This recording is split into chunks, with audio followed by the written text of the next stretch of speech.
Hi friends, ఎలా ఉన్నారు? బాగున్నారా?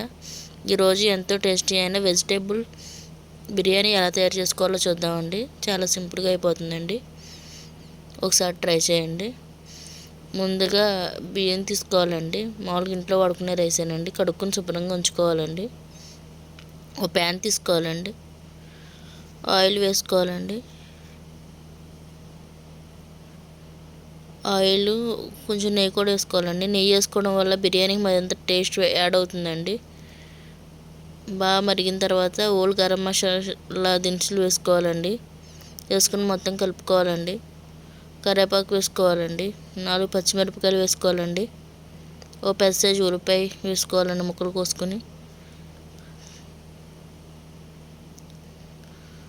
బంగాళదుంప, క్యారెట్, టమాటా వేసుకుని మొత్తం మిక్సీలో కలుపుకోవాలండి.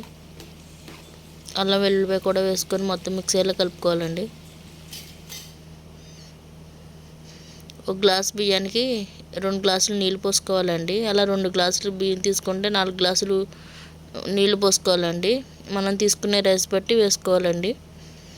వేసుకుని మొత్తం మిక్సీలో కలుపుకొని రుచికి తగినంత సాల్ట్ వేసుకోవాలండి. వేసుకొని మొత్తం మిక్సీలో కలుపుకోవాలండి. బిర్యానీ మసాలా వేసుకోవాలండి కొంచెం. ఇది ఆప్షనల్ అండి, ఉంటే వేసుకోవచ్చు, లేకపోతే లేదండి. వేసుకొని ఎసరు బాగా మరిగే వరకు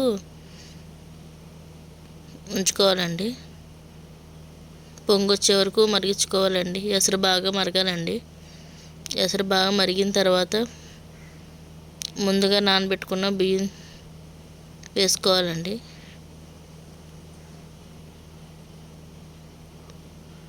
వేసుకుని మొత్తం మిక్సీలో కలుపుకోవాలండి.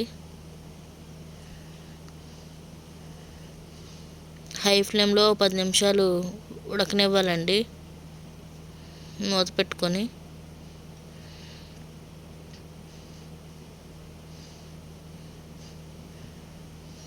ఒకసారి మూత తీసి చూసుకుని కొత్తిమీర వేసుకోవాలండి.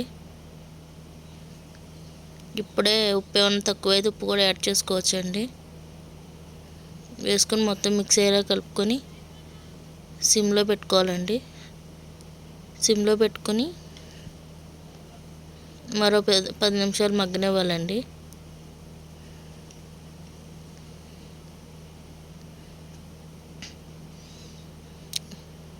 అడుగును మాడకుండా అట్ల పైన పెట్టుకోవచ్చండి, మనం వాడలేంది. అంతేనండి, ఎంతో టేస్టీ అయిన వెజిటేబుల్ బిర్యానీ రెడీ అయ్యిందండి. ఇది రైతాతో బాగుంటుందండి. ఒకసారి ట్రై చేసి చూడండి.